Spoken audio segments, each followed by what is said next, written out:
کرتے ہیں. پاکستان کے آئین کے مطابق پاکستان کے انشاءاللہ اندر سے تبدیلی آئے گی. انشاءاللہ پاکستان کی آئین کے مطابق قانون کے مطابق خان صاحب کی رہائی اور آزادی یہاں سے ممکن ہوگی. پاکستان تحریک انصاف کسی بھی بیرونی ملک بشمول امریکہ کے کسی بھی ملک سے مدد کی طلبگار نہیں ہے. خان صاحب نے ہمیشہ کہا ہے یہ آزاد قوم ہے, انشاءاللہ اپنے فیصلے آپ کرے گی, یہ عوام کرے گی, انشاءاللہ یہ احتجاج بھی کرے گی, یہ عدالتوں میں بھی یہ لوگ جائیں گے. ہم ایک بات بتائیں, پاکستان تحریک انصاف جس کی صوبہ سرحد میں KPK پختونخوا میں حکومت ہے, کوئی ہمارا صوبہ کسی بھی صوبے پہ چڑھائی نہیں کرے گی.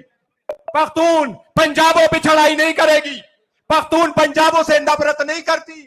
پاکستان تحریک انصاف ہر صوبے سے محبت کرتی ہے. جتنے پختونوں سے پیار ہے اتنے ہی پیار ہمیں پنجابیوں سے, اتنے ہی پیار ہمیں سندھیوں سے, اور اتنا ہی پیار ہمیں اپنے بلوچ عوام سے ہے. اسی لیے ہمارا دل آج دکھتا ہے جو بلوچستان میں دھماکہ ہوا ہے.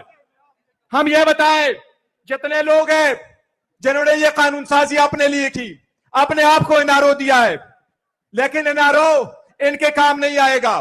خان صاحب کے خلاف 200 کیسز بنے, 5 دن میں 3 کنوکشنیں کروائی, 30 سال کی سزائیں دلوائی. ان کا یہ خیال تھا کہ عوام بھول جائیں گے, لوگ ہاں اور حکومتیں آئے گی, لیکن آج بھی سارے عوام اور پاکستان کے عوام کے دلوں میں عمران خان صاحب بستے ہیں, ان کا نظریہ بستا ہے. انشاءاللہ تعالی ہمیں امید ہے ہمیں انصاف ملے گا. میں ایک بات کروں, جہاں سیاست فیل ہو جاتی ہے وہاں قومیں ہمیشہ کے لیے گر جاتی ہے. جس نے سیاست میں سیاسی لوگوں کو سپیس نہیں دیا, وہاں جو غاصب بیٹھے ہوتے ہیں ان کے دن گنے جا چکے ہوتے ہیں.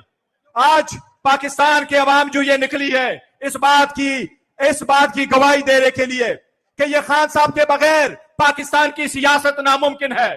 خان صاحب کو جیل میں رکھ کے پاکستان میں کیسے امن ہوگا؟ خان صاحب کو جیل میں رکھ کے کیسے سیاست آگے بڑھے گی؟ حکومتیں کیسے مضبوط ہوگی؟ خان صاحب اس کے ایک لازم جز ہے.